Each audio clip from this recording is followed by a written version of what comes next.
Okay, hi everyone. Welcome to the fourth WEFI StudentNet workshop. I'm Ming Xiang, and this workshop is also co-organized with other student organizers.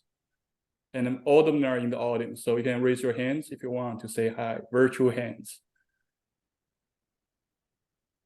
And also, we want to thank the WEFI faculty organizers, Mike, Song, Kamin, and Melanie. I think some of them are in the audience. So today we have 4 papers, and the format is that we're going to have a 20 minutes presentation, 10 minutes discussion, followed by 5 minutes Q&A. And you can feel free to use the chat box if you want, but keep in mind the papers are all solo authors, so you will probably have to wait until the end of the presentation. And after the first 2 presentations, we're going to have a 10 minutes break. So without further ado, let's leave the floor to Mario, our first presenter from University of Maryland. Okay, thank you so much for the introduction. Thank you so much for inviting me to present my paper, Strategic Investment in Competitors, Theory and Evidence from Technology Startups. I really look forward to the discussion and to all your comments and questions. Technology startups make outside contributions to income, employment, and innovation. In this context, a key role is the one played by venture capitalists, VCs, which not only screen and provide financial resources to entrepreneurs, but also engage in a set of activities to add value to their investees. These activities are often referred to as monitoring activities. Against this background, the last couple of decades have seen a dramatic increase in the fraction of startups which share a VC with another startup operating in the same industry. In particular, this fraction went up from being 10% in 1995 to being 50% in 2018. So this trend, combined with the importance of VC in adding value to their portfolio startup, naturally raises the question of how those venture capitalist investment in competitors affect those startup performance. I answered this question in the paper, both from a theoretical and an empirical standpoint. In particular, I highlight 2 main mechanisms. The first one referred to the monitoring activities undertaken by the VC investor after the investment in competitors has taken place. On the one hand, the VC may internalize synergies and knowledge spillovers among portfolio startups, and this could lead to mutual gains for all startups in the portfolio. On the other hand, the VC may also internalize the competition between portfolio startups, and this could provide it with an incentive to channel more resources towards one startup at the expense of another. This could be achieved, for example, by selectively redirecting information in the portfolio or by discontinuing a portfolio startup. I refer to the net impact on startup performance of these 2 channels as the influence effect. However, part of the contribution of my paper is the one of endogenizing the investment decision, and in particular that of thinking about under what condition a VC investor that has already a portfolio startup operating in a certain business area is going to be willing to invest in an additional startup in that same business area. One possibility is that venture capitalists acquire business area specific expertise by investing in a business area. So if this is the case, then this should lead to a selection effect under which startups invested by VC with already a portfolio startup in that business area may be on average of higher quality. At first glance, all these mechanisms may appear a little bit abstract, so let me give you a couple of examples to emphasize their practical relevance. The first one is a quote from an entrepreneur who found themselves in the situation in which their VC had also invested in a market rival.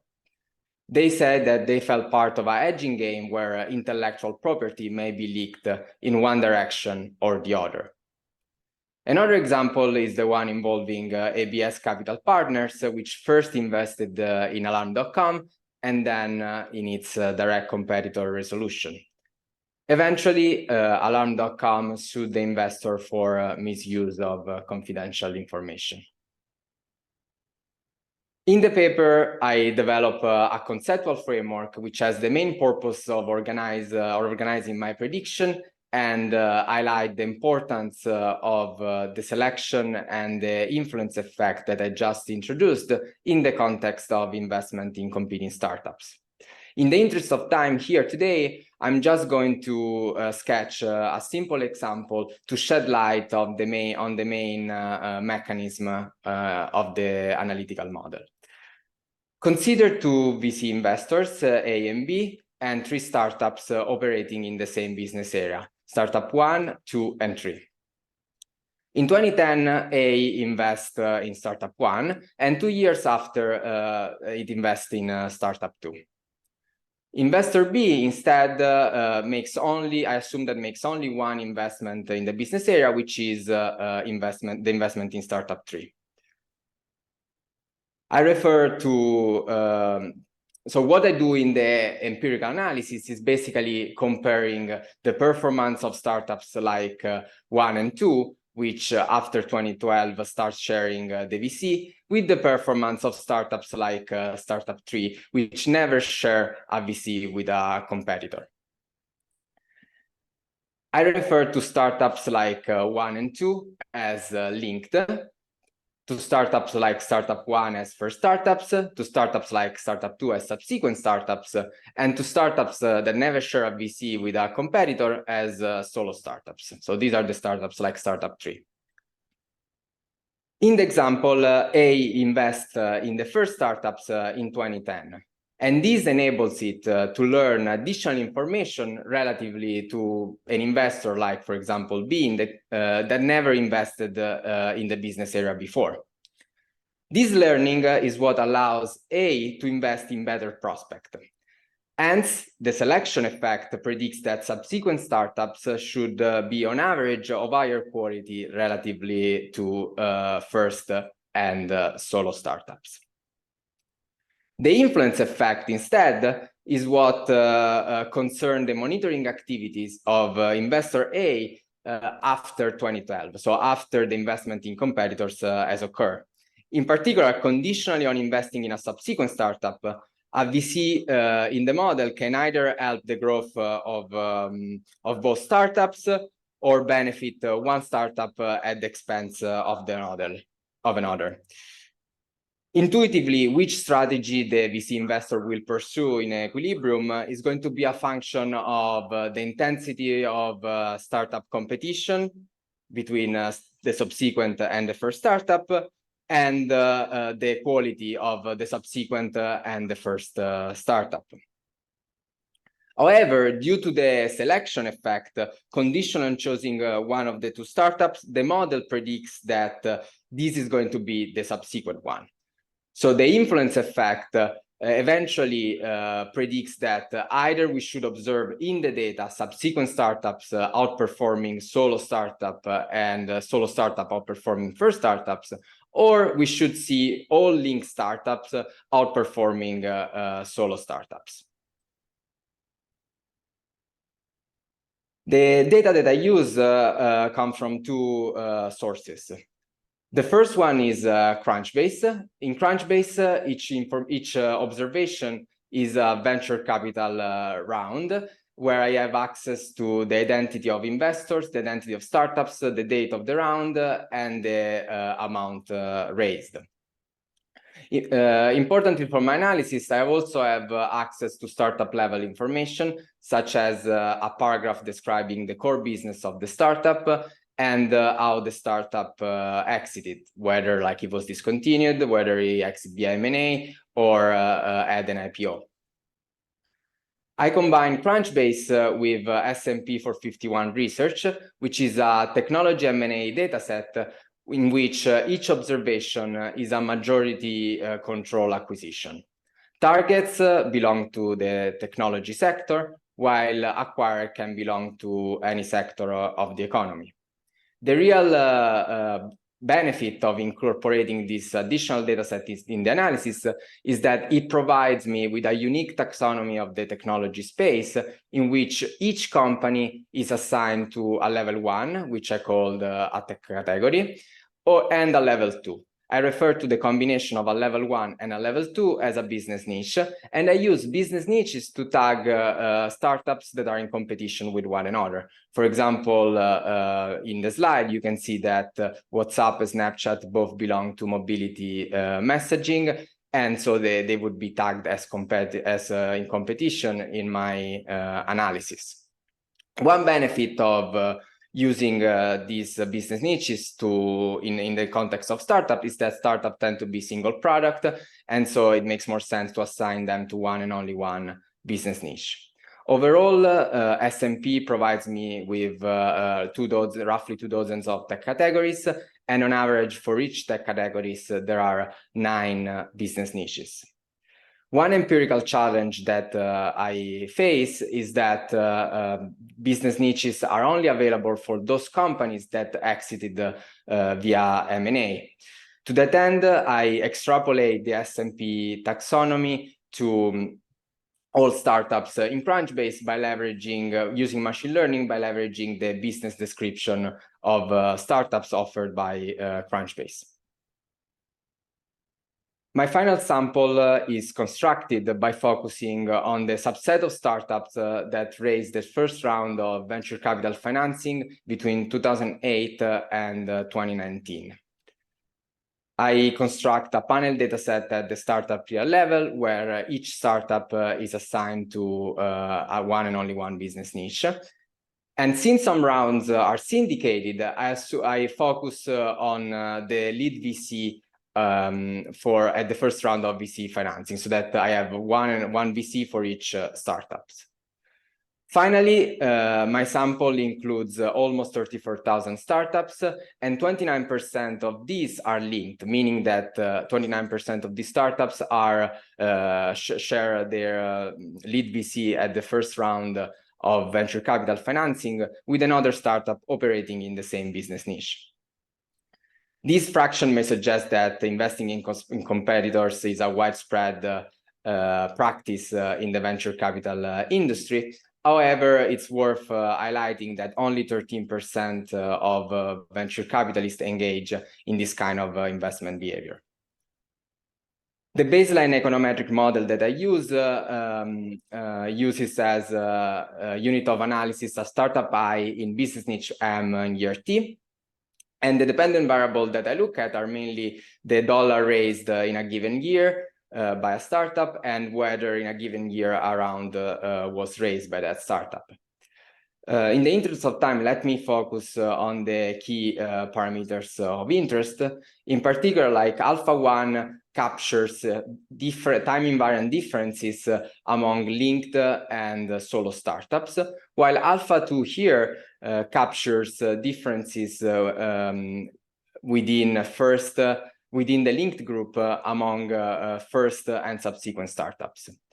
However, the two main coefficients of interest are beta 1 and beta 2. In effect, beta 1 captures the impact of sharing a VC with a competitors after the investment in the subsequent startup, while the sum of beta 1 and beta 2 is the overall impact of sharing a VC with a competitor for startups that were the first investment in the business niche. In the conceptual framework, I argue that one potential challenge is that there could be selection on subsequent startups. So if this is the case, then estimating my baseline econometric model via OLS may lead to biased estimates. One possibility is that the source of bias is time invariant. So if this is the case, including startup fixed effect in the baseline econometric model may address the endogeneity coming from the selection effect. However, it is possible that startup unobserved quality changes over time. And so if this is the case, then one instrumental variable approach is needed. Before describing my instrument, I want to highlight that there might be other potential sources of endogeneity that may lead to difficulties to interpret the estimates in a causal way. In particular, there could be unobserved match complementarities between the entrepreneur and the VC investor. In fact, one can think of the venture capital industry as a two-sided matching framework. So MyIV mainly takes care of the selection, the endogeneity arising from the selection. That being said, I run several robustness checks, including incorporating venture capital fixed effect into the baseline econometric model that I described. And all the results that I'm showing are robust to this set of checks. As an instrumental variable, I use the lead VC past investment in competing startups in a business niche different from the focal one.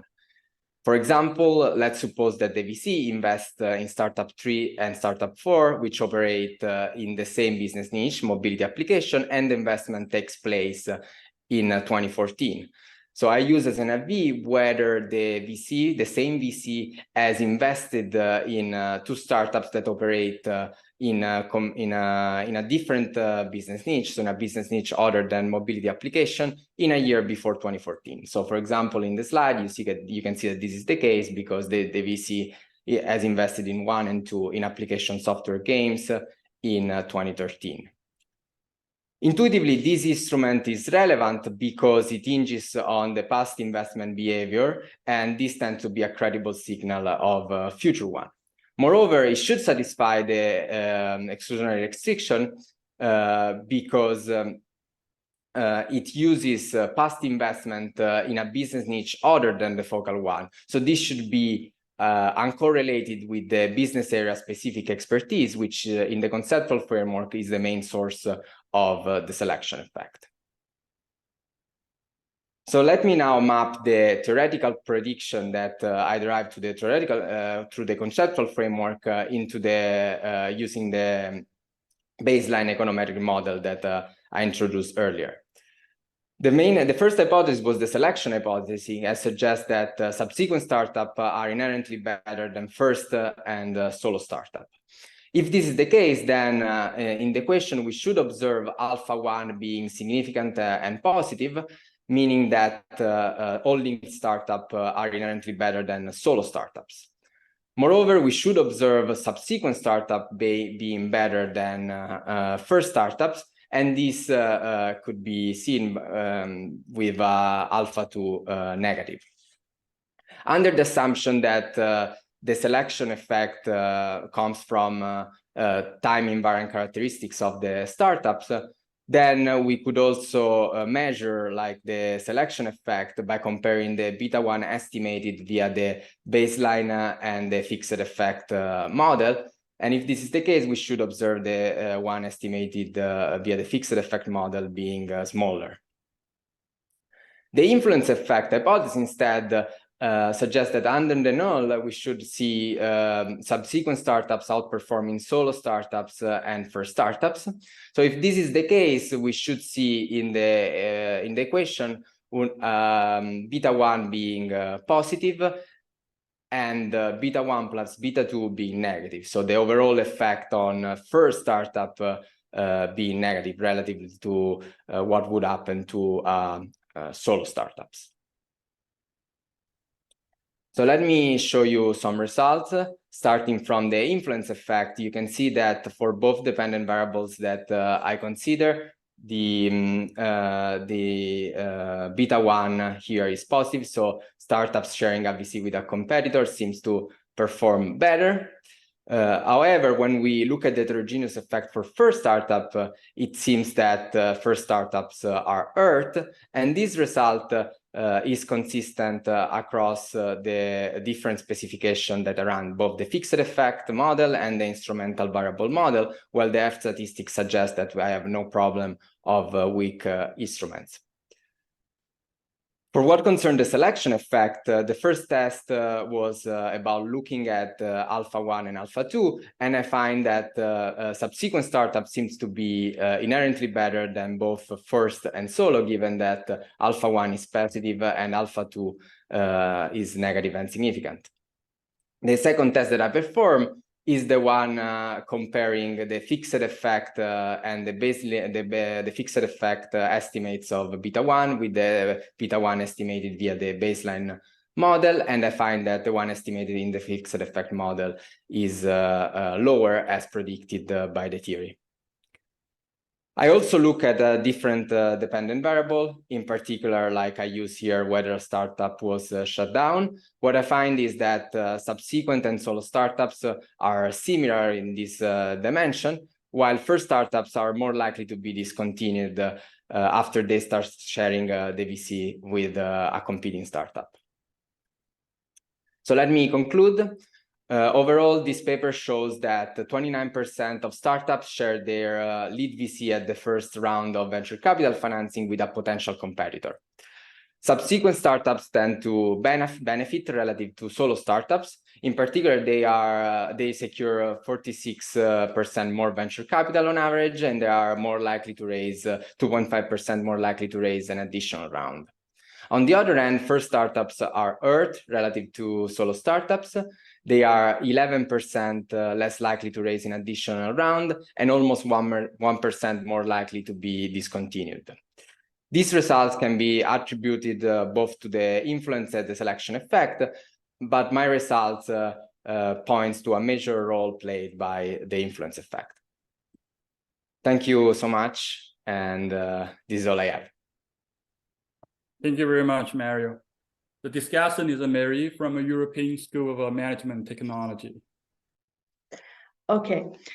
Yeah, so thank you very much for the opportunity to discuss this paper. And I mean, this is such a great conference. I heard about it, but you know, student organized and led conference, a wonderful idea. So I'm really happy to get an opportunity to participate in this.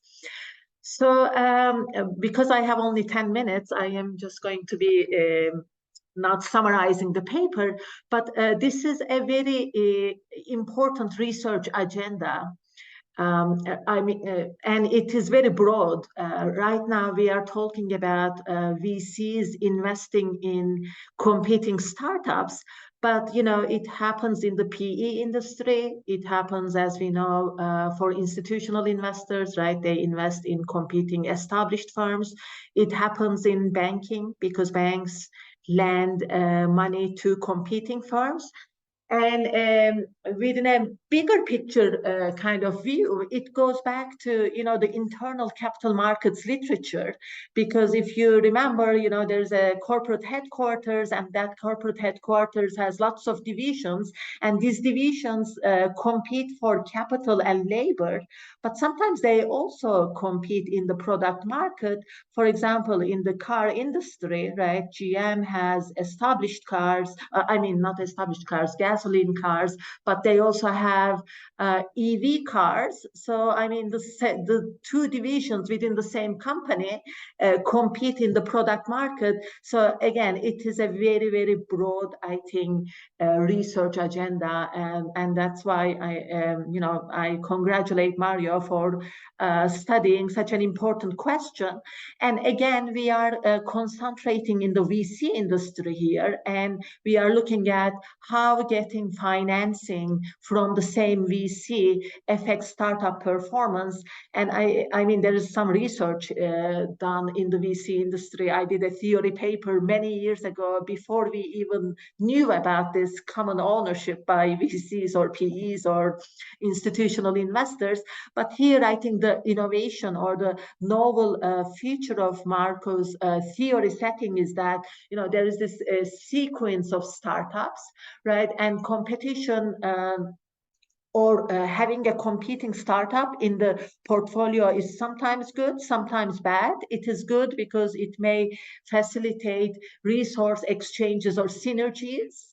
But then sometimes the VC favors the later startups at the expense of the earlier startups.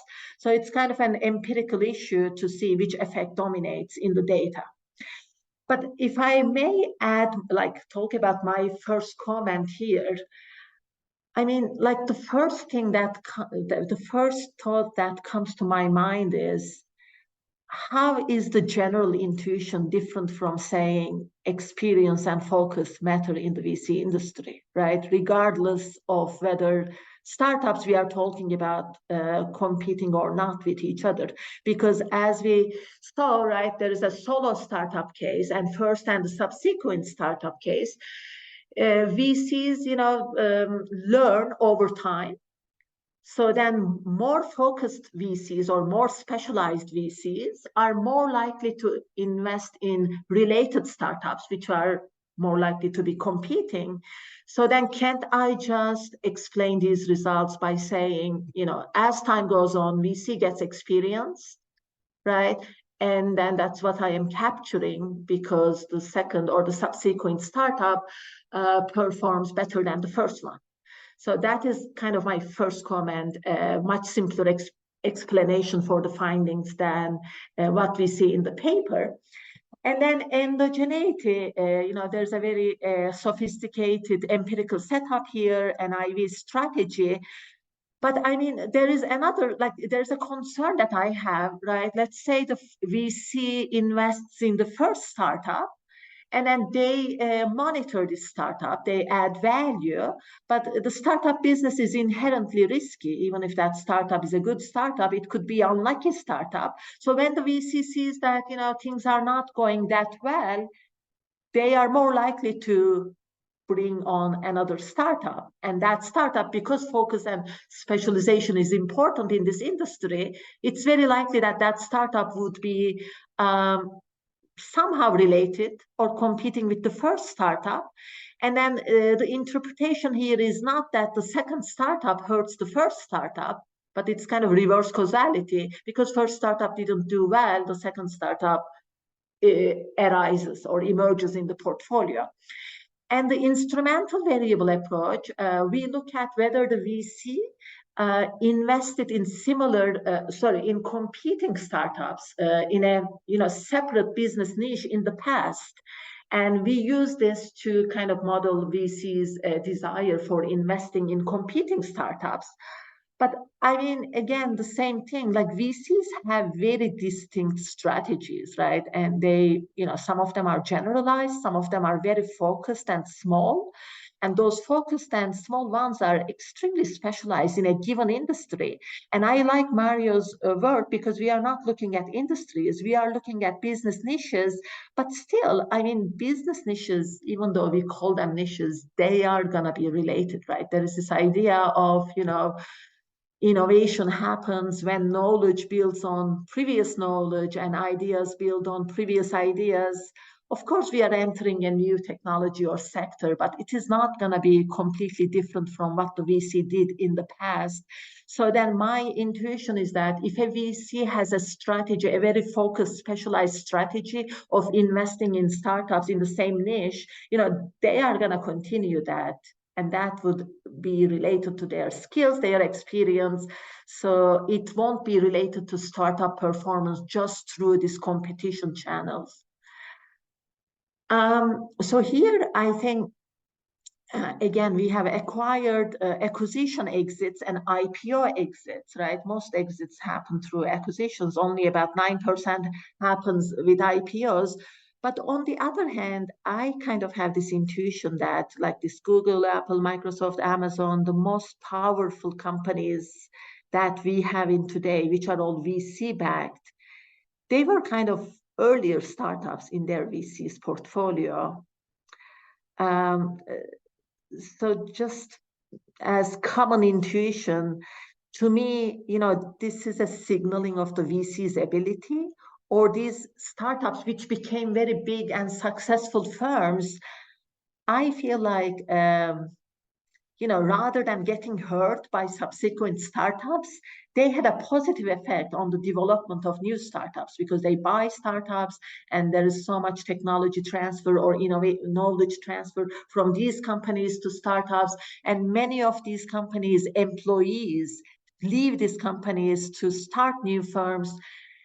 So like intuitively, it is not always the case that early on startups are worse or later startups are superior to earlier ones in a VC's portfolio. And I think in the instrumental variable approach, the idea is that, we look back and we see a VC investing in competing startups in a given business niche, right? So this is observable to potential startups. But then if potential startups know that in a new business niche, they will be hurt, right, by going to a VC as the first startup, then what would justify their willingness to approach that VC? So there could be a way for these startups to still benefit from this VC, because startup failures are so common, but that's not the end of the story, right? Because a lot of entrepreneurs become repeat entrepreneurs, or there is very good human capital or high quality human capital in a startup. That startup obtains a bad outcome, but then later startups in the VC's portfolio acquires these failed entrepreneurs, seemingly failed entrepreneurs. They are still good. So then if we continue looking at entrepreneurs of these early startups, which seem to get hurt by subsequent startups, maybe these are not real failures. Maybe we see them, doing more businesses, more startups later on, or even getting acquired by these subsequent startups. So I think overall, again, this is a very broad, important, current, attractive research agenda. And I like very much that there is this rigorous theory setting guiding the empirical analysis. But I need a little bit more intuition explaining to me, this could be a much simpler story than competition. It's just that focus, experience, and specialization matter in the VC industry. There is so much evidence, both theoretical and empirical, but then focus, specialization are highly correlated with competition. You are focused in similar startups, you are specialized in a given industry, then by definition, startups are going to be competing with each other. And yeah, could we separate the competition story from this focus story, which pays more as time goes on, because the focused VC, specialized VC, gains experience over time. Thank you very much again. I really enjoyed reading the paper, thinking about it. It is a great paper. Best of luck to Marco with it and also in the job market. Thanks. Thank you very much, Mary. Mario, if you want to take 1 or 2 minutes to answer the questions, or we just leave the floor to Q&A, it's up to you. Yeah, so thanks, Mary, for the amazing discussion.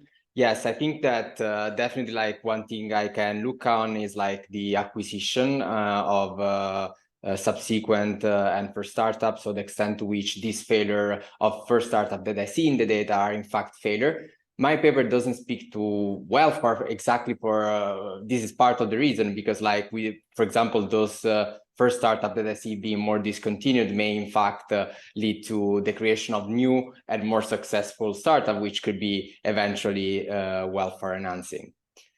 Yeah, so I don't know if I'm happy to take questions, or if you need to move to the next paper, whatever you feel is better.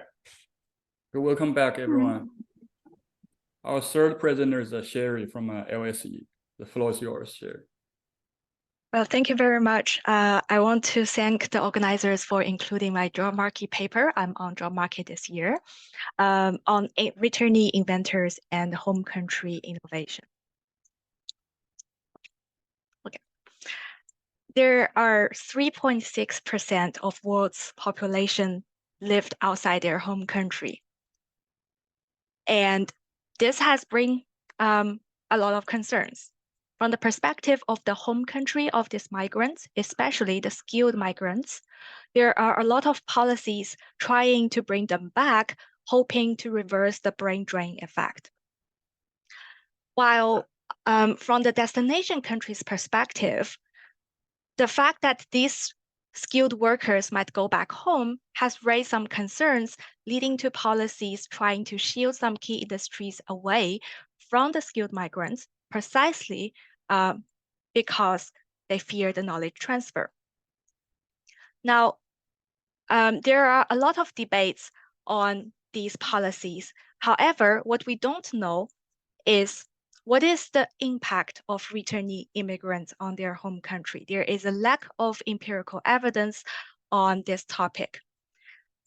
In this paper, I take a first step to describe the pattern of innovation produced by Chinese companies and the research organizations that I call receivers from now on, following the hiring of returnee inventors. Well, I don't need to convince you that innovation is a very important topic to study. The reason I use patent is because patents provide an empirical advantage. That is, it allows us to track the location change of inventors and to track their productivity. Now, the Chinese context is also very important to study, not only because it is at the center of the current policy debates, but also it gives us two more empirical advantages. It is easy to identify Chinese affinity from last names, and also we have province-level talent settlement programs available for identification. What I did in this paper is I target on the innovation of the receivers. Those are Chinese companies and organizations, and they could be working on a number of technologies. The way I show if there is any change in their innovation is by doing a within institution comparison. I define the part of the company working on technologies that overlaps with the experience of the returnees they hire, and I call these technologies returnee technologies. The other half of the company works on other technologies that are not directly affected by the returnee. So by separating the company into two parts, the receiver into two parts, I do a difference and different style comparison to produce some descriptive facts. I compare before and after the joining event in returnee technologies versus other technologies. And I look at innovation measures such as patenting quantity and other characteristics like citations and collaborations. What I find in terms of stylized facts is that in terms of quantity and direction, following the return, the receivers significantly increase patenting and number of involved inventors in those returnee technologies as compared to other technologies. And this increase is economically meaningful. In terms of characteristics, I find a surprising result that the post-return patents filed by the receivers in the returnee technologies receive fewer citations. And this is also economically significant relative to the change in other technologies. But I don't find any significant difference economically or statistically in other quality measures, such as generality, originality, top 0.1% high citation dummy, and the propensity of the patent being filed to more expensive patent offices like the USPTO. And the question is, then what does the drop in citation capture? Does it capture a lower quality, or does it capture the change in knowledge flow? In the next step, I decompose the citations by their source. And I find that the citation drop is mainly driven by the drop in citations received from abroad. And I provide a potential explanation for this, that returnee inventors can substitute for foreign collaboration. And because they work less with foreign inventors and applicants, This reduces the knowledge flow from China to other countries, resulting in fewer citations received from abroad. Consistent with this explanation, I find that there is a decreased proportion of receiver patents that involves foreign located inventors, and this can be act as a reasonable explanation. But I show that in a back of envelope calculation that this drop in collaboration can explain 40% of the drop in foreign citations. The paper contributes to several strands of the literature. It most directly contributes to the research on Chinese returnee researchers, but I move beyond the individual level analysis.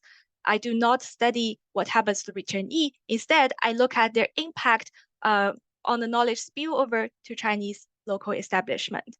It also speaks to the current debate on the decoupling of the US-China research collaboration, and my study shows that a consequence of this decoupling is that when more inventors return home, this will further reduce the technological reliance and speeding up decoupling.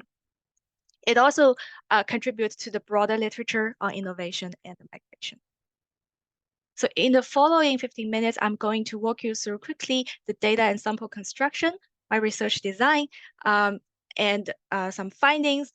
And more importantly, I'm going to also provide some suggestive evidence towards a causal relationship.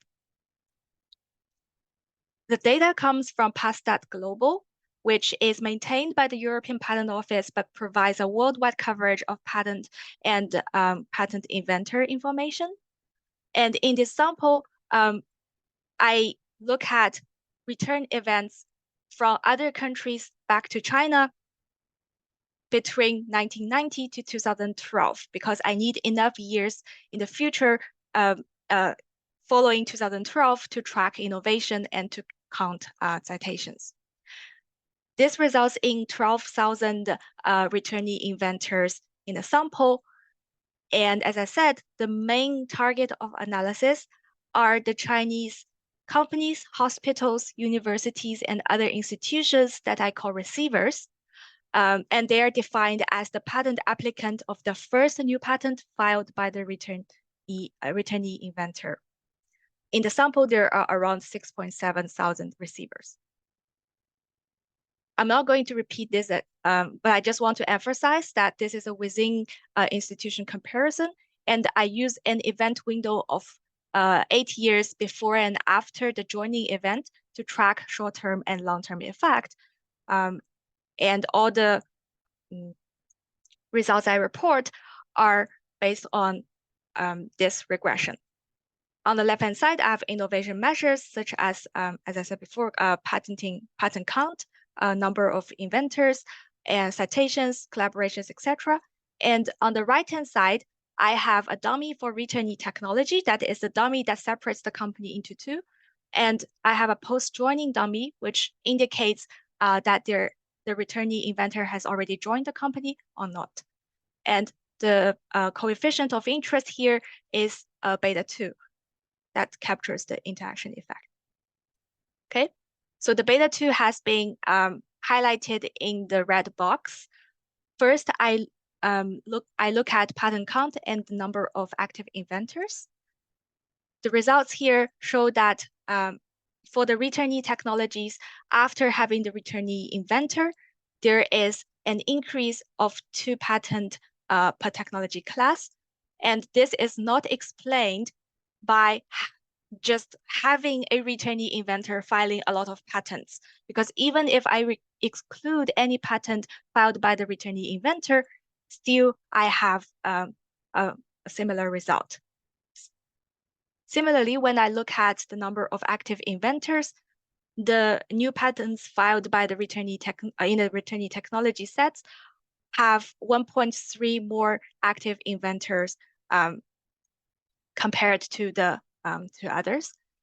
And this is not explained by simply having a returnee inventor, because even excluding himself, the returnee, him or herself, the result is still there.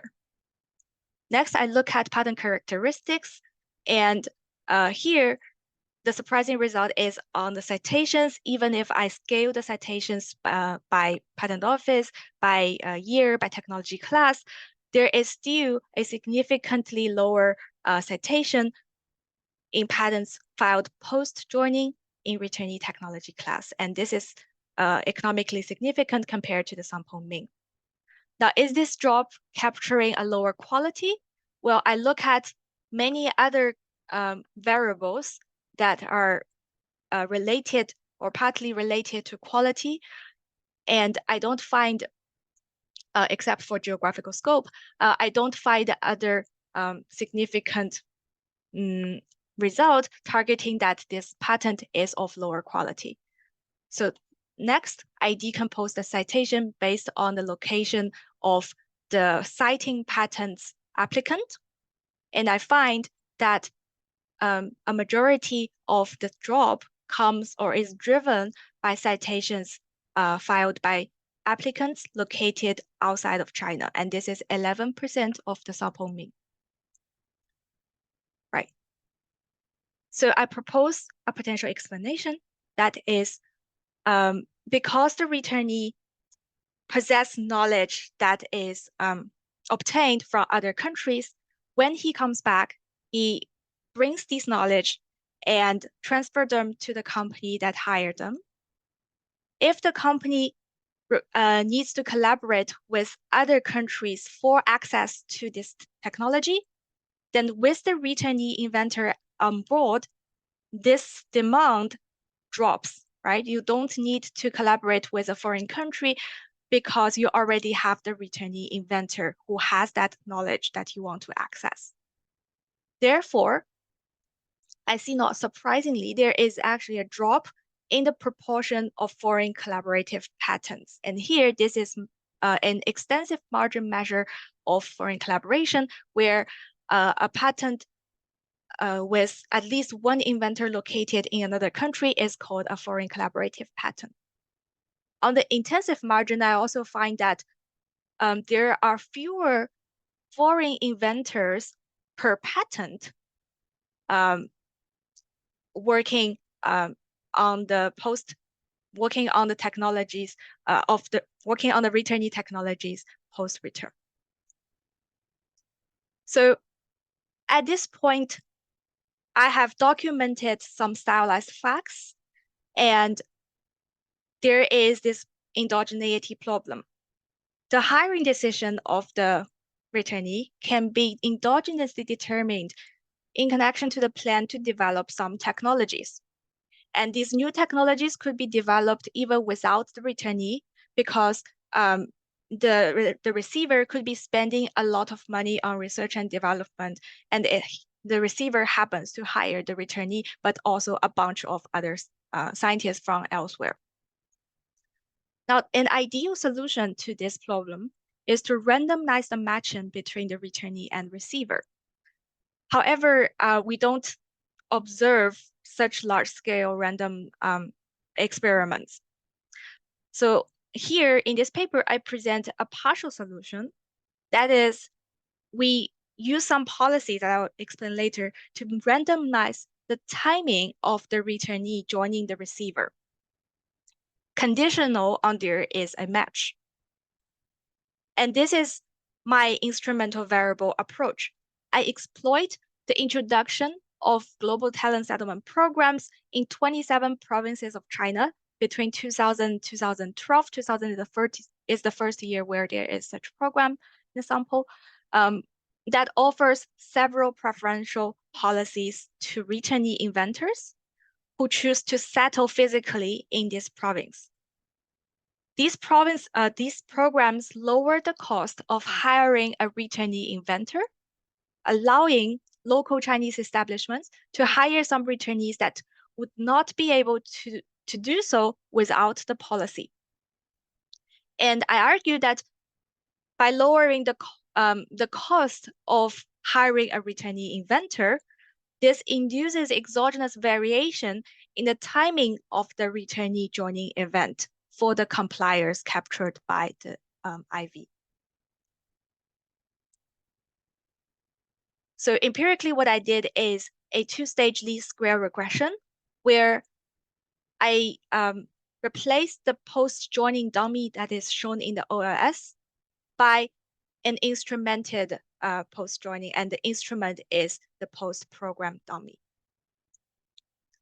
In terms of relevance, in this graph, I show that for a subsample of receivers, those are receivers who hired less than 5 returnees, they are very responsive to these programs starting from the event year. The event year is the policy year or the program adoption year. While for larger institutions such as Huawei or Chinese Academy of Science, they are much less responsive to this program. So in the later regressions, I do analysis only on this subsample of smaller receivers.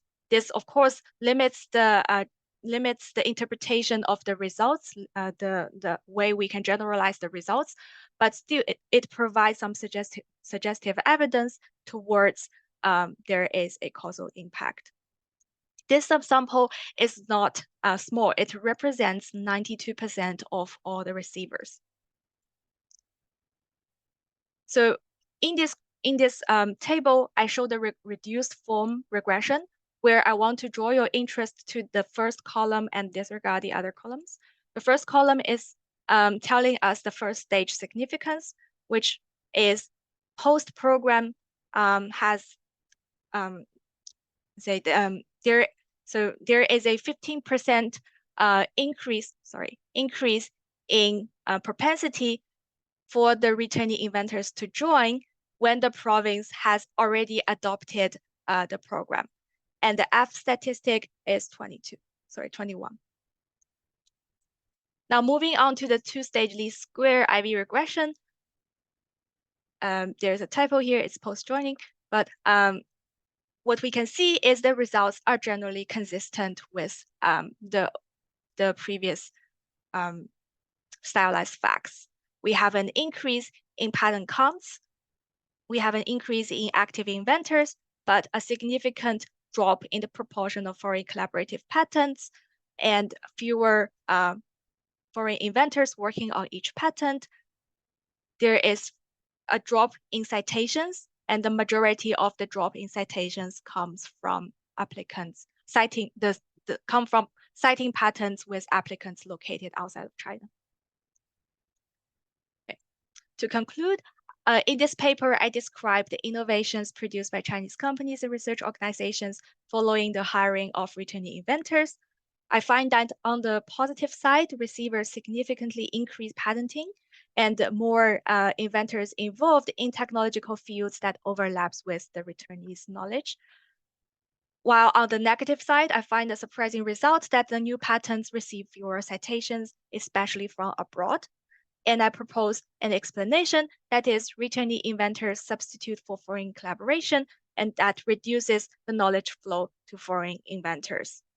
I also, to shed light on the causality, I also showed that the returnees on a subsample of receivers who have hired less than 5 returnees have a causal effect on these receivers. Thank you very much. I hope I'm on time, and I look forward to the discussion. Yes, you are on time, Sherry. Perfect timing. So the discussion is Karen from the University of Hawaii. Karen, the floor is yours. Okay, you can see my slides, okay? Yes, we can. Okay, okay, well, thanks so much for asking me to discuss this paper. And thank you, Sherry, for that very clear and comprehensive summary of your paper. This is close to my own heart, so it was really nice to read and think more about it. So I'll just summarize it because Sherry was very clear. So I'll just do a very quick summary of the paper and then get on to some thoughts. So Sherry asks, how do returnee inventors influence the innovation output of receiving organizations? She identifies moves using PatStat affiliation data and identifies also the receiving organization from affiliation data there. And she has not one, but two empirical strategies. So she uses a diff and diff to start with, and then a two-stage least squares with a nice instrument to show that receiving organizations tend to patent more in returnee technologies after returnees join the organization, and that this effect is also without the returnee, implying some sort of knowledge spillovers. She also documents that diffusion patents decrease in these new patents and international collaborations decrease, and she sort of proposes some explanations as to why that might be the case.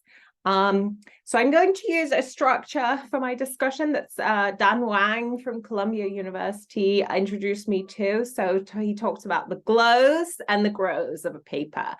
And so there were lots of things to love about this paper. It was extremely careful research design, very rich data, very large sample. The analysis was extremely convincing, and the interpretation in particular, that was very nicely written. It was very easy to follow, very convincing. It was a very well-written paper. I don't know what draft this is, but it was really easy to read, really nicely done.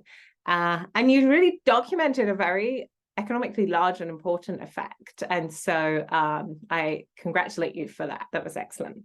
I just have a few suggestions of things to think about. It's a very complete paper as is, but I have a few suggestions of things to think about as you develop this further and as you get into talking to pesky reviewers about it, so we can field some of those issues before they happen, perhaps. So there are some grows. So I'm going to encourage you to think about clarifying the motivation, probing the results, and then providing some more institutional details. So I work in a business school, so framing is a big part of our life. So I don't know if you're thinking of being on the market for business schools, but they sort of ask you to clarify the puzzle and the motivation to an extent that perhaps is different from economics departments.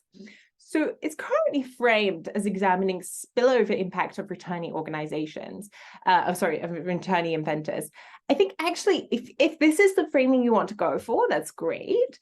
You're almost underselling your contribution. So there's a nice literature in the organizations literature, and these are economists writing sort of from business schools and maybe for business school audiences. And they think about how organizations develop and grow. And so I encourage you to think about this literature a little bit, because I think they would be very, very interested in your work. And I'm going to encourage you in particular to apply to our conference, which is going to be at the Wharton School on May 8th, 9th. We have a PhD session. Anybody else who's working on migration and organizations, this is exactly the sort of paper that we're hoping to see. So I really think you should sort of think about some of these papers that also think about returnees and how they influence innovation and productivity of firms. I also think that there's an angle perhaps in the motivation. If you want to continue along this motivation, there's an angle that you could take about sort of the brain circulation literature. So the debate is actually not, should we have returnees or not, but is it better for the sending country to have them stay in a host country? And so there's this whole area of work, which I'm sure you're familiar with, that's sort of documenting the importance of having diaspora who remain in their host countries and send knowledge and connections back home. And so the debate is it more productive for a sending country to have some people placed in the US or the UK, or should we encourage them all to return home with these policies? And so I think you really speak to that, and you could frame it as a little bit more of a puzzle potentially. But I will say that the piece that's really novel and that I think sort of you undersell again is whether returnees are complements or substitutes for international collaborators. I had not seen that before. I think this is a real novelty that you should leverage. And it's sort of, I think, the fact that it's coming in section 5.3 in detail shows how little emphasis you are placing on it just in the front end of the paper. And I think you could really leverage this a little bit more. You could sort of think about exploring the heterogeneity further. You know, you could see what types of patents they're swapping out these international collaborators for. Is it really novel patents? Is it a particular type of technology? You could think about who's most affected in the organization. Is it people who already had those international connections or not? I think with your data, you should be able to do that. And so I really think that you could lean into this story a little bit more, and you have a very, very compelling contribution to a whole bunch of literatures. And I think people will be very interested in this paper. Okay, so I've got two smaller points on just suggestions for the analysis. But as I said, the analysis was incredibly complete and very well done. So I was wondering, as I was reading, why, or as an alternative, you could include a control group that doesn't receive returnees at all. I'm sure you've thought about this, but you could have a triple diff, and you could do some sort of matching with firms that aren't receiving returnees, and just check that technology trends in China aren't driving the main effect. So that would just be a suggestion maybe for a robust check. Okay, and then the last point I always like, and particularly if you're thinking of sort of management science as an outlet for this, some institutional details would be really nice. So they might help with some questions on alternative explanations. So maybe adding some more depth on sort of what industries returnees are joining. Can we identify what the incumbents are actually learning from the returnee? Can we look at those flows? What exactly? I don't know if there's more detail on the patent class itself, or whether we could do some text analysis of the patents. But you know, what are they getting out of this returnee? And are these patents post-return in a brand new area? I understand that they're the same broad technology class as the one they were working in before, but are they spreading into a smaller new area? I think that would be really nice if you could document that at least with a case. You know, if you found some patents that you're reading and say, you know, this was sort of new to the firm, they hadn't done this sort of thing before, and then after the returnee came back, that's what they started to do. That would be really compelling, even as a sort of section 2 item, just sort of motivating again your analysis. Could that also be driving the drop in citations, perhaps, if they were moving into a new subclass of technology? So I think thinking about that, sort of what are they learning, what are they getting out of this return event, would really strengthen your argument that's already very, very strong. Okay, so hopefully I'm on time. I think I am. But once again, thank you, Sherry. I'll share these slides with you in case it's useful, but I wish you the best of luck with this work. I think it's great. And I wish you the best of luck on the job market as well. Thank you so much, Caroline. Thank you. That's like really, really helpful. I do need that slide because I'm looking, I'm trying to write down that PhD session that you have, but it's too long. Thank you very much. I'll send them to you. I just want to answer or speak to one of your suggestion that is on the institutional details. There is one thing that I put in the appendix that tells us what is the distribution of the returnee technologies. And not surprisingly, these, I think 6 or 8 out of these 10 are defined as high tech according to OECD. So this includes cell phone related things like electric digital data processing. This includes cell phone, laptop kind of hardware, semiconductor that's of course at the center of the debate. And there are also technologies related to chemistry, to biotech, to a lot of other high tech industries, just to show this. Okay, thank you very much. Any questions from the audience? I have one question. So I find the results very convincing. My question is on this selection of returnee inventors. So do we know that those inventors that choose to go back home, are they like previously working on more of kind of the obsolete type of technologies that the US or the European countries already moved on from? Or are they really bringing kind of the frontier technologies back home? I guess this is something like you can test using some kind of obsolescence measure, and also it kind of carries some regulations implications if you want to think about like brain drains. Yes, thanks, Daisy. This is absolutely doable. the reason it's not in the paper is because I want a story to be like small and coherent, but I do have tested these before, and the answer is not very straightforward because the returnees themselves are very different.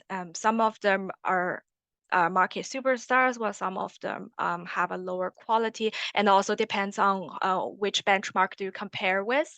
But in general, these people are highly productive individuals with very different qualities, if this is what you're interested in. But of course, this is something that can be extended, researched further. It's not the topic. It's not the center of this paper. Thank you. Got it. Thank you. Any other questions from the audience? If we don't have any other questions, we'll move to the last presentation then. The last presenter is Arnold from LSE. The floor is yours, Arnold. Okay, so hi everyone. Hopefully you can hear me clearly and you can see my screen. Please shout if that's not the case. Thank you very much to the organizers for including my paper on the program. This is my job market paper. I'm a job market candidate from LSE with interest in macroeconomics and in public economics. And in my work, I like to leverage micro data on firms to address questions about long-term growth and productivity. And this job market paper is very much an illustration of this research agenda, and it's about the role that public R&D and private R&D play in long-term productivity growth. So we are all aware of very spectacular case studies of successful public to private R&D spillover. So for instance, if you think about the birth of the internet or when the GPS technology was opened to civilian use in the 1980s, or even my favorite example, which is the burgeoning vertical farming industry in New York and Silicon Valley right now, which is based on technologies first developed by NASA in the 1980s to grow plants in space. At the center of this question is the question about the difference between private R&D and public R&D. Are they different? And in particular, are they different in their ability to generate technology spillovers to other firms? And understanding these differences is key to understanding the secular shift in US R&D over the last 70 years. And just to fix ideas, this is what I have in mind when I'm talking about the secular shift in R&D. If you look at this black solid line, this is the share of GDP in the US that is dedicated to R&D, and that's the total share of R&D in GDP. It has remained relatively constant in between 2 and 3% of GDP from the 1960s onward. What has changed dramatically is the composition of R&D. It was dominated by federal R&D, public R&D in the 1960s, and it is now dominated by private R&D, R&D financed by corporations, by industrial actors in present days. And so the question, and so basically these are the two types of R&D that matter in the US. R&D by NGOs, by universities, and by states do not matter in the aggregate. And so the question that I'm asking in this paper is, what is the impact of the decline in public R&D on long-term total factor productivity growth? And an ancillary question that I'm addressing in this paper is whether this change in R&D composition can have an impact on inequality between firms, which has been a topic of interest among macroeconomists and IO economists due to the emergence of what has been called superstar firms.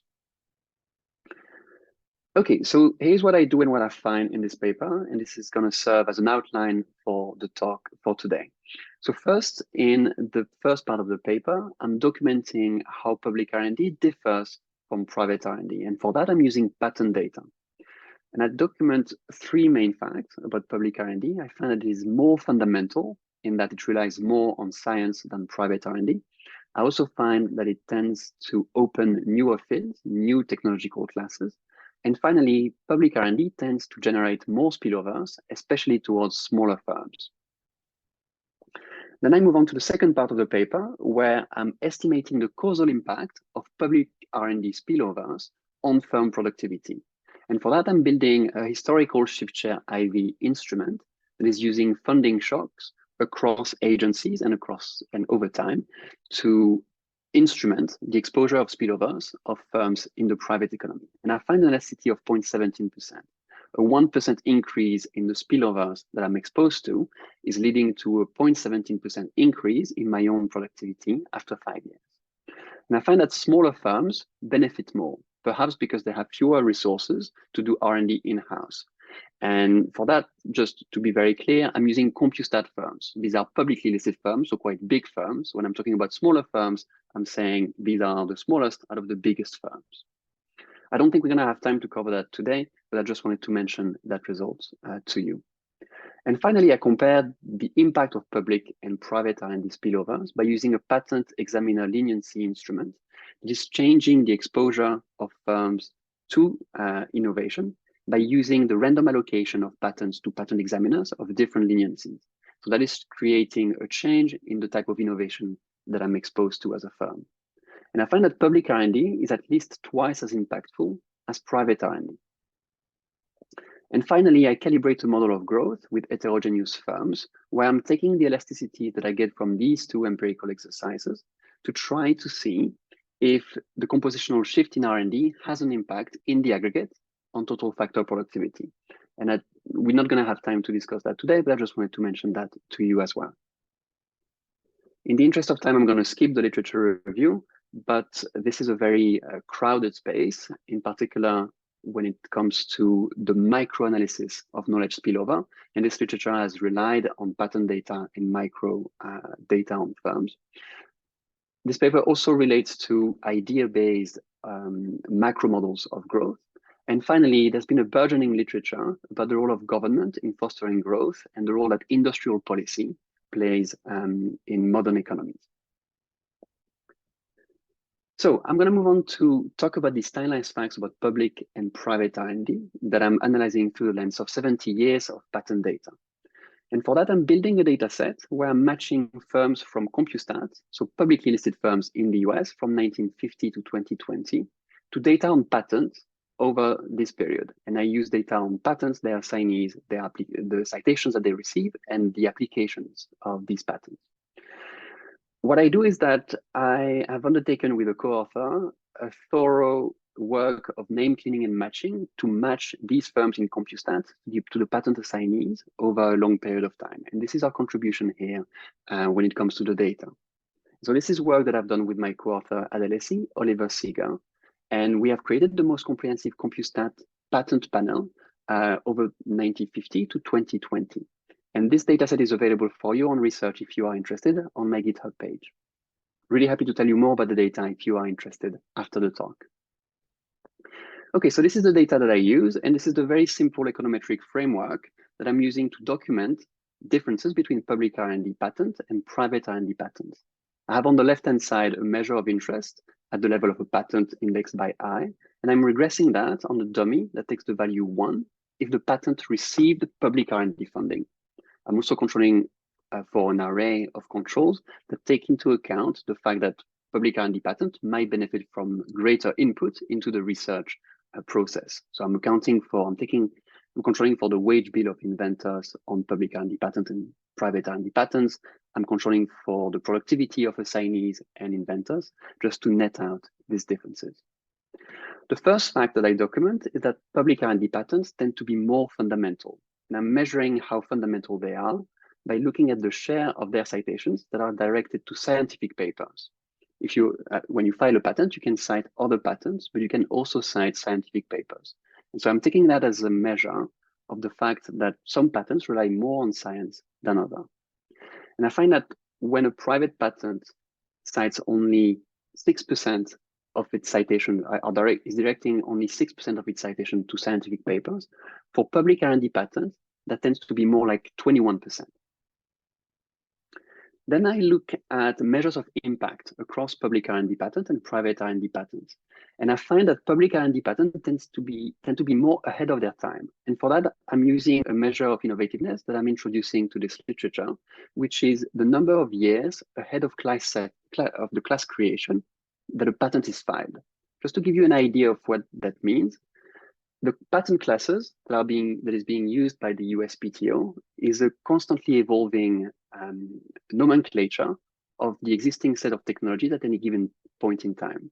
And so it's constantly evolving, and therefore it's a good vantage point into the evolution of technology at any point in time. For instance, if you look at a pattern class like artificial intelligence, it wasn't introduced before 1998. But if a patent which is relevant for artificial intelligence is filed before, it will be ex post reclassified into this particular class. And here I'm showing you the cumulative number of classes used by the USPTO as a function of time. When the USPTO starts introducing classes, these classes are reflecting the technology of the time, like ammunitions, acoustics, wood turning, and compound tool. And as technologies have evolved, more classes have been introduced.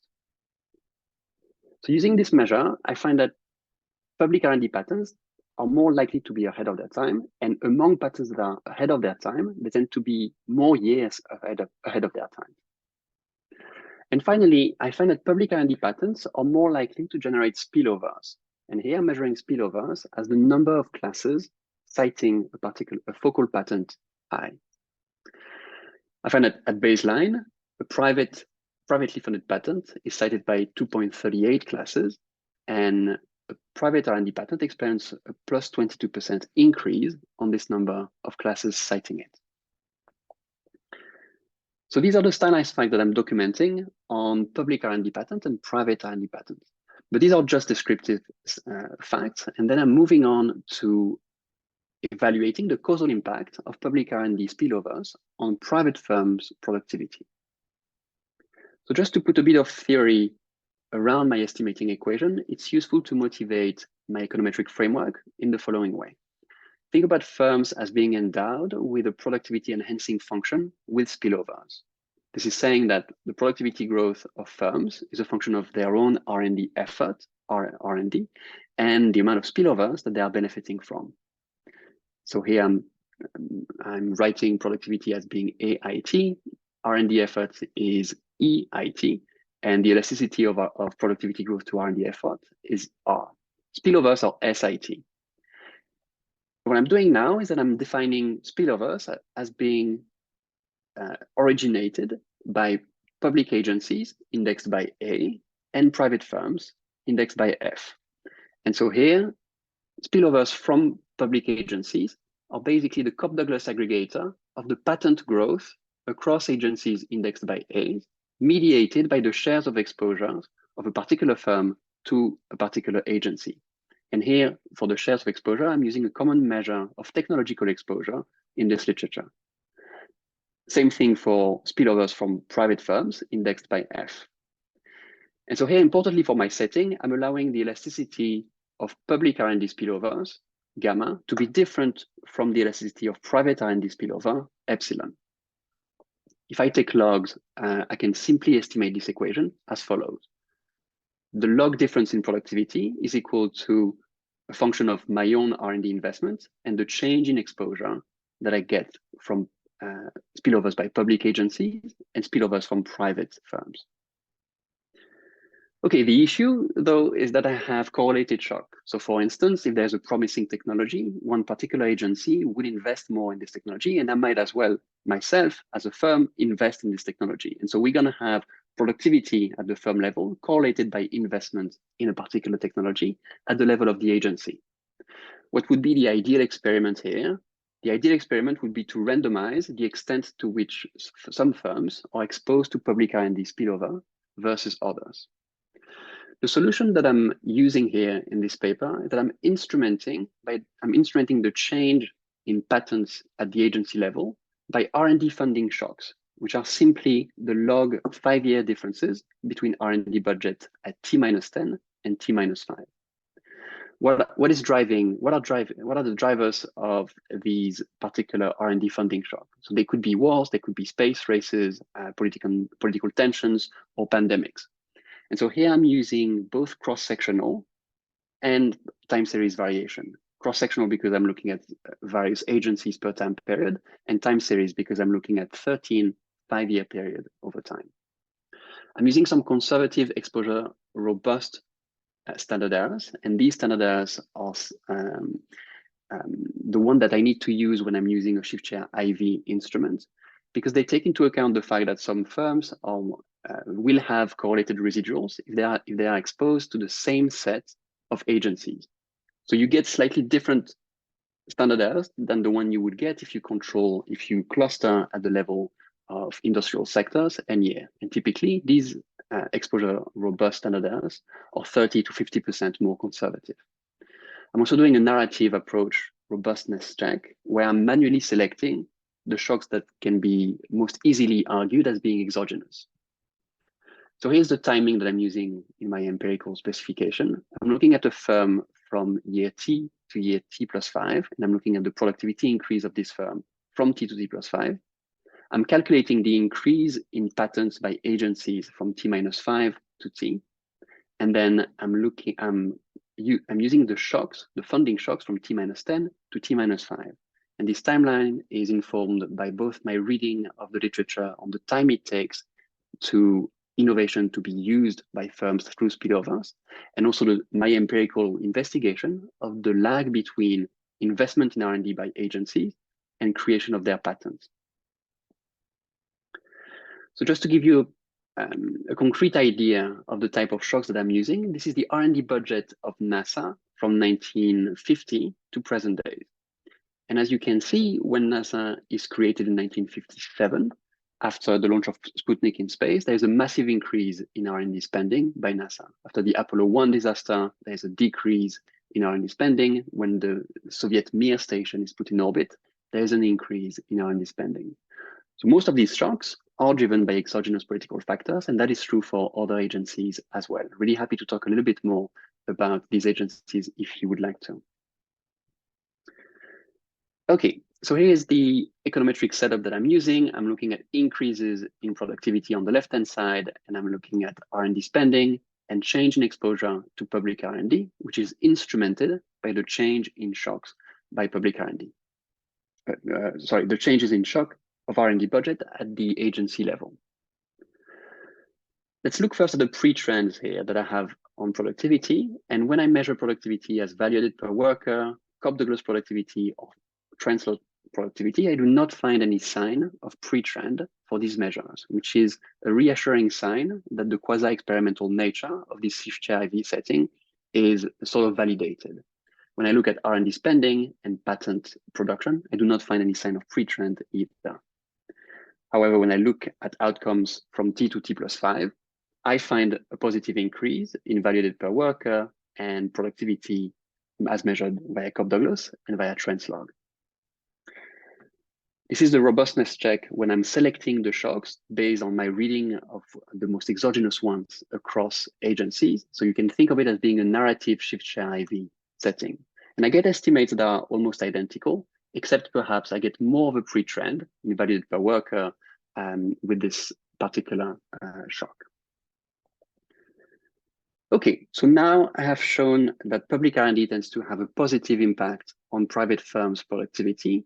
What I'm going to do now is compare public and private R&D spillovers to see if one is greater than the other and if we should care about the change in composition in R&D over time in the US. For that, I'm relying on an examiner leniency instrument. The idea is that an examiner leniency instrument will provide variation in the visibility of some innovations. Some examiners at the USPTO, the US Patent Office, are more lenient than others, and so they will tend to grant patents from patent application more easily than others. What I'm exploiting is the random allocation of patents to examiners who have different leniencies. So here, this is a quasi-experimental setting in which I'm changing the exposure of some firms to the R&D of others and of other agencies. The mechanisms whereby this instrument is working is that the patent examiner, through the patent system, will act as a revealer of the value of an innovation. And so that's going to send a quality signal. And it's also going to reveal the innovation to the wider world, make it sort of available to other people. So here I'm instrumenting the change in patent production by the change in leniency that is faced by agency A. And I'm considering here the average leniency of all the examiners that a particular agency is submitting applications to. This is more formally how I define the average leniency. I'm looking at all the applications by a particular agency A, and I'm looking at the average examiner leniency over all of these applications. I'm residualizing examiner leniency on art units and year, and there's some good evidence, empirical and from survey data, that this is capturing random variation in leniency across examiner. And finally, I'm running a 2SLS estimation of the change in spillover instrumented by the change in examiner leniency. So I'm going to run out of time, so I'm just going to speed up here. And basically, the main takeaway here is that when I have the change in value added per worker on the left-hand side, and I have both the change in exposure to public R&D and the change in exposure to private R&D instrumented by the panel examiner instrument, I find that public R&D spillovers tend to be 3 times as large as private R&D ones. So let me conclude here. What I've done in this project is that I've documented a set of stylized facts about public R&D that seems to be more fundamental, impactful, and likely to spill over to other firms, and in particular to smaller firms. In the second part of the project, I've used a ShiftShare IV historical instrument to show that public R&D causes a large increase in firm productivity through spillovers. In the third part, I've compared the impact of public R&D spillovers to that of private R&D spillovers, and I've found that public R&D spillovers tend to be 2 to 3 times as potent as private R&D spillovers. And in the paper, but I didn't get time to discuss that today, I'm using a heterogeneous agent model of growth with firms and different types of spillover from government and from firms, to document the impact that the change in the composition of R&D had on long-term total factor productivity. And I find that the decrease in public R&D is estimated to lead to 1/3 of the deceleration in TFP from 1950 to 2020, and 1/2 of the increase in firm inequality. So that might have important consequences and important insights for knowledge-focused industrial policy of the kind that have been discussed by the US and the EU. I'm really looking forward to hearing your feedback and really looking forward to the discussion by Filippo. Thank you very much. Thank you very much, Arnold. The discussion is Filippo from Northwestern. Thank you. Can you hear me? Just in case the microphone. Yes, so we can hear you. Yeah. Perfect. Okay, let me. Well, thank you very much for inviting me, and sorry if I was late, but I was teaching before. That's so I'm sorry to miss some of the talk earlier. So it was a great pleasure to read the Arnaud paper. So let me go straight to the paper. So the paper is after, I think, like a simple but very important question. I would call it maybe central in some of the economics of innovation. And this idea that public R&D kind of plays a special role in our economy, and so that we can, it's very important to foster and push it in many dimensions. Now, to understand the value of public R&D, as the Arnaud presented very well, it's a kind of very challenging thing, because at the end of the day, a lot of the value of our public R&D is not about the investment in R&D per se, but rather it's on the spillover they can generate throughout the economy, in particular in private sector. And to be able to do this, you need excellent data, you need a sound, empirical methodology. And also, in particular, if you want to make some comments about the aggregate economy, you need some sort of model to aggregate these micro estimates. And what the paper does is essentially has all three. As the author explained, it has very nice data going back to the actually even earlier than 1950. There's two essentially methodology that are used to estimate the effect of R&D on firms. And again, this is, my paper, I think, was an earlier version that was a little less about the model, but it was giving an introduction. So there is also going to be a model, which again, in my draft was work in progress. My guess now is that this was, it's more to be updated in the new version. Now, what are the kind of basic fact here that the paper presented? I think there are 3 sets of results. First, they kind of show, and this is by itself already a very nice contribution for a reason they're going to explain later, that kind of some interesting stylized fact about how different patents funded by public R&D are relative to patent funded by company. They tend to be more disruptive, more fundamental. They tend to have larger spillover. Then the paper show essentially that there is actually a direct kind of causal relationship between publicly funded R&D and a company's productivity, and as well as other variable. The paper does this by essentially using the ShiftShare approach, which is very sound, essentially combining information about historical change about government agency budgets combined with essentially firm exposure to this research. So it's not necessarily about dealing directly with them, but operating in an area in which they also operate. And they find there are very large, sizable, persistent effect. There tend to be even larger for smaller firm that potentially may rely more on this in this public R&D. And then, which is also very nice contribution, essentially what the paper does also is able to estimate not just the impact of public R&D on companies' activity overall, but also decomposing how big are the spillover between the spillover coming from public R&D and comparing them with the one from private R&D. And to do it, essentially the author used this leniency instrument, which I'm going to come back to that later. So, and the finding here is that essentially the public R&D have about double spillover than the public R&D. At least, if anything, that's like a lower bound. He's suggesting there is something uniquely important about the public R&D impact on innovation.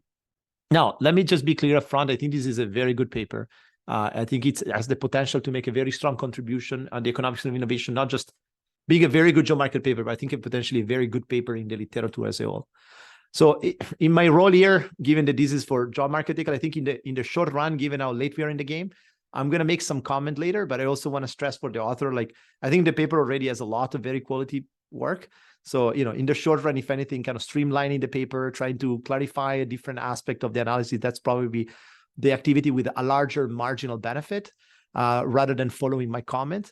However, again, given that I have to discuss the paper and, I think as usual, there is always some stuff that I can point it out. Let me point out a few things that I hope maybe it's going to, pick it up, maybe after the job market when he's going to have more time.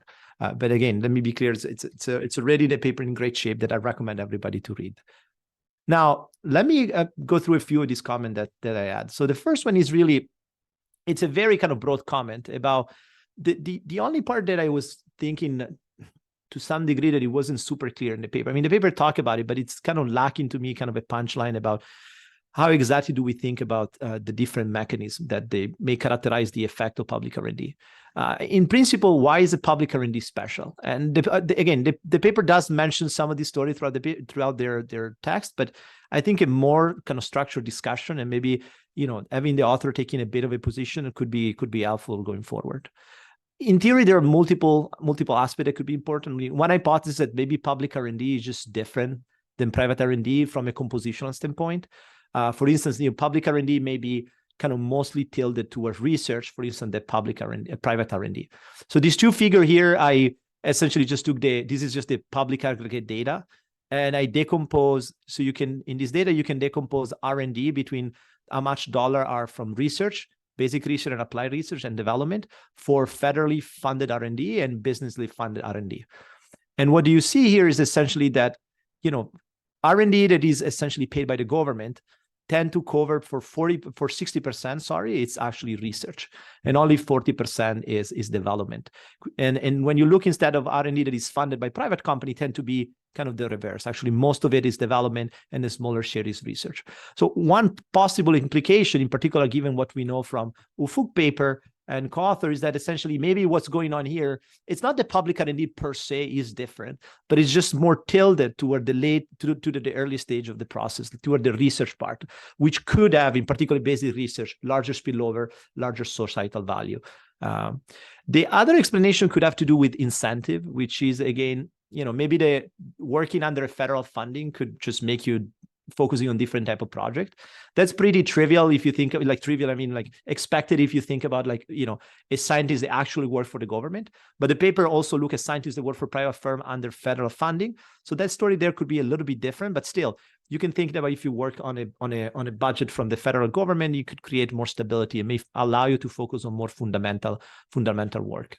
The other hypothesis that I thought about is has to do instead with appropriability. This is to say, maybe there is nothing different about public R&D per se, but the way government essentially, utilize IP maybe is different. For instance, one hypothesis is that when private companies do R&D, they tend to fence in from a legal standpoint their IP more extensively. And so it's become more difficult to essentially build on other people's research when this is done by a private company versus maybe the federal government, it's more lenient. They may still patent things, but essentially there may be more disclosure requirement that allow people to kind of have a better flow of knowledge. So, this alternative story is not that the knowledge is created is different, but the flow of knowledge is more free when it's a public R&D versus private R&D. Now, understanding the three hypothesis, and probably there is more. I think it's by itself would be like a great paper. So I'm not asking the author to do a, it's impossible to ask them to do a lot more there. But I think trying to incorporate some of this discussion in a more explicit way in the paper could be helpful, and try to think about, to some degree, what do they think is going on here, and maybe trying to do some analysis to try to see if there is some story that seems to be better fit better the data than other. For instance, thinking about maybe the market for technology, like if it's a publicly funded patent, do you see the patent having a different market for technology that are maybe reassigned less or more frequently? Or do you see something different about the inventor that work on a government-funded project versus a privately funded project? I mean, in general, again, for the current paper, I don't want it to do a lot more. The paper has a lot, and I think it's in accordance. But thinking going forward to maybe incorporate some of this discussion more explicitly, I think could be helpful, just to give people a good framework on how to think about this problem and thinking about why this is happening in the data. One thing that also came to mind when I was thinking about this issue is whether we can learn something about comparing innovation that is directly assigned to the government versus government interest innovation. So, Arnaud mentioned this briefly, and I think this is actually a really nice thing that he does in the paper, which is when he looks at R&D funded by the government, it's not only looking like some people have done in the past of patenting by government entities. He's also looking at patenting by essentially private entities that have received funding from the government, but they are labeled as government interest in the patents. So in other words, you potentially can see both research coming out directly from the government and indirectly through this private institution. And I think what could be interesting here is try to compare situation in which the government only provide funding and situation in which essentially the government pays and perform the innovation. One way in which you could potentially do it is this spillover analysis, where essentially currently I think it's a very nice novel idea, compared like the spillover from public R&D versus private R&D. And one thing that I think in theory, I would have to think about more the detail, but I think in theory could be interesting is kind of decompose the public R&D part between R&D or like patenting that actually happen inside the government, so where the government both paid and performed it, versus activity that is only paid by the government. And I think that could be helpful to understand, how much of this is just the structure of the pay and maybe the incentive it generates, versus there is something unique also in the government directly engaged with the R&D process. The last point that I wanted to make, again, in the interest of time, this is more like a clarification to some degree, and I was trying to think about that as I was going through. I think the author need to probably in here make a little bit of a structural assumption about what do they think the complier are across the two experiments. So if I understand correctly, like the instrument is essentially the same instrument, examiner leniency, kind of projected on public R&D and private R&D. And one potential concern there, which again, it's not unique of this paper, it's every time we compare two IVs, I think, between two different experiments, we have essentially to make some assumption about the fact that the set of compliers is comparable. And I wonder if they can, if that could part explain some of the difference between public and private R&D. What I'm thinking about here is that, is it the case that, their assignment of the examiner could have a different effect in public patent versus private patent. So one theory is that, potentially, private company may have on average better lawyer, they're more pushier, which may make, the set of compliers slightly different. Again, I don't think this is like a big problem per se. I think if anything, I think this is a very common issue every time you have comparing two IVs, but because this is an important part of the analysis, I think this is something worth maybe thinking a bit more. And just maybe being explicit about, this is a structural assumption we're making here. Another potential things that they could look at is try to understand how kind of comparable is the types, the approval rate, or the marginal quality of the patents that are approved. Are they similar across, privately funded R&D or publicly funded R&D? Again, this would not kind of test the fundamental hypothesis. And as I said, I think, it's fair to have this as a kind of an assumption underlying to the analysis. But it's something to kind of, could be helpful. In a way, it could be in itself. I think this is, as I said, kind of common issue that usually potentially could affect different paper. And I think if anything, this could make the paper even stronger to be kind of very explicit about this in case this is, this is something that it's worth pursuing. Bottom line, this is a very nice paper. As I said, it's, I think there is a, it's a paper that is already a pretty advanced stage, and I, think it's a great condition for the job market. As I said, in the short run, I think a lot of my comment probably should be left for after job market revision. I think adding a lot more may have relatively small marginal benefit at this point. I think, I really hope to see the paper presented soon, either in the job market or conference. And I invite all of you that are, interested in the topic to read the paper. And if you're in the job market, even more, as the hiring, on the hiring side, I think have a look at the paper, because it's going to be definitely one of the most interesting paper in the market. Thank you very much, and looking forward for talking more with Arnaud.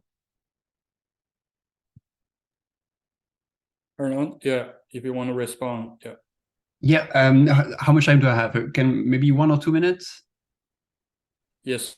Okay, great. Yeah, thank you so much, Filippo, for all of your comments and feedback. I'll just be very quick, because that's the end of the conference, of the series of talks. Regarding your comment on the differential treatment effects across applicants, public versus private. So what I did is that I looked at the approval rates, the average approval rates of publicly funded patents versus privately funded patents, and I did not find economically significant differences. The approval rate for privately funded patents tends to be 80%, and the approval rate for publicly funded patents tend to be 83%. That difference is statistically significant because I'm using millions of patent data, but maybe not economically significant. But yeah, I think I should make that a bit clearer, that contribution a bit clearer in the paper to address your point. Then there's your very important point about what makes publicly funded R&D different from privately funded R&D. I agree with you. There's nothing magical about publicly funded R&D. What I think is key, and that is informed from, not from my paper, but from other papers that have been published recently, is the role of incentives, which you have mentioned. There's this paper by Tanya Babina and Sabrina Howell that looks at researchers in universities and the type of research that they are doing based on who is funding their research. And they find that when they get public money grants, they tend to file more papers, and these papers tend to have more citations. But when they are funded by private firms, their research tends to be more oriented towards patents, and in particular patents that are more appropriable by the funder of R&D. And so the researchers are not changing. It's just, it seems like the incentives that they are facing seem to change over time when their funding, the funding of their research changes. And then your point about the fact that what has been driving the decline in public R&D is mostly a decline in the development part of government funding. I think this is a key part of my paper that I didn't get time to expand upon. It's not a paper about science. It's not a paper about the most basic and the most fundamental of research. It's a paper about the type of innovation that the government has done, like the GPS, the Manhattan Project, or technology to grow plants in space, which would definitely fall within the development part of R&D. And so my points are that this development by the government tends to have a more fundamental content than development by firm. But so I agree, I should potentially make that a bit clearer earlier in the paper.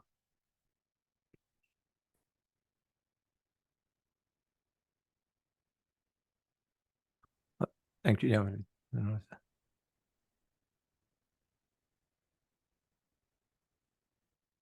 Yeah, please go ahead, Karen. Thanks. It's great paper. Thank you. I was thinking about the mechanisms and the incentives, and I think that there's new evidence that there's very field-specific differences. So, for example, citations from AI researchers in industry significantly outweigh those from academia. And so you might be able to exploit these, maybe in some follow-on work, but exploit these field differences, particularly with these new fields like AI that are really, the incentives are shifting, and what people need to be in industry and academia is really changing. But great work. Thank you very much. Thanks for the comment. Yeah, I agree. One thing that I can say about that is that when I look at this constantly evolving classification of fields and how young these fields are, I find that typically there's a downward trend in the share of patents that are publicly funded. That's particularly true for semiconductor, for instance, which was one of the main case studies in this paper, are ideas getting harder to find. And so I find that in the beginning of the life cycle of this field, most of the research is funded by the government, and then eventually it tapers off and the private sector takes over, perhaps as the knowledge is becoming more codified and more appropriable. So I agree. This is fundamental, the life cycle of fields and field-specific citation patterns and spillover. Rohan, you have a question? Yeah, I have a very related question to this. I am wondering if you can see the time series of the impact of publicly funded R&D, because as you described, you would imagine that certain low-hanging fruits were picked in the beginning, and now as the knowledge has become more complex, whether also the impact that you see is coming from the earlier parts of your sample, when knowledge was maybe not as difficult to produce. I agree. I think this is one of the justifications as for why I'm finding lower elasticities in the patent examiner instrument, for which I have data only between 2000 and 2020, versus the ShiftShare IV instrument that I can run from 1950 to 2020. So yes, you're right. Maybe perhaps there's a period-specific effect whereby we are picking up the higher hanging fruits now. And then I did a bit of heterogeneity of analysis by time period. I'm a bit underpowered here, so this did not make it into the paper. But as far as you would take these results at face value, I found that in the 1960s, in the 1980s, and in the 2000s, in my ShiftShare IV setting, the impact tended to be larger. But here I'm having quite wide confidence intervals, so I would be careful taking these estimations to at face value. Well, any other questions from the audience? Okay, seems there are no more questions. Well, I guess that's all for today. So thank you all for being here. So, and keep an eye on the next StudentNet WEFI seminars.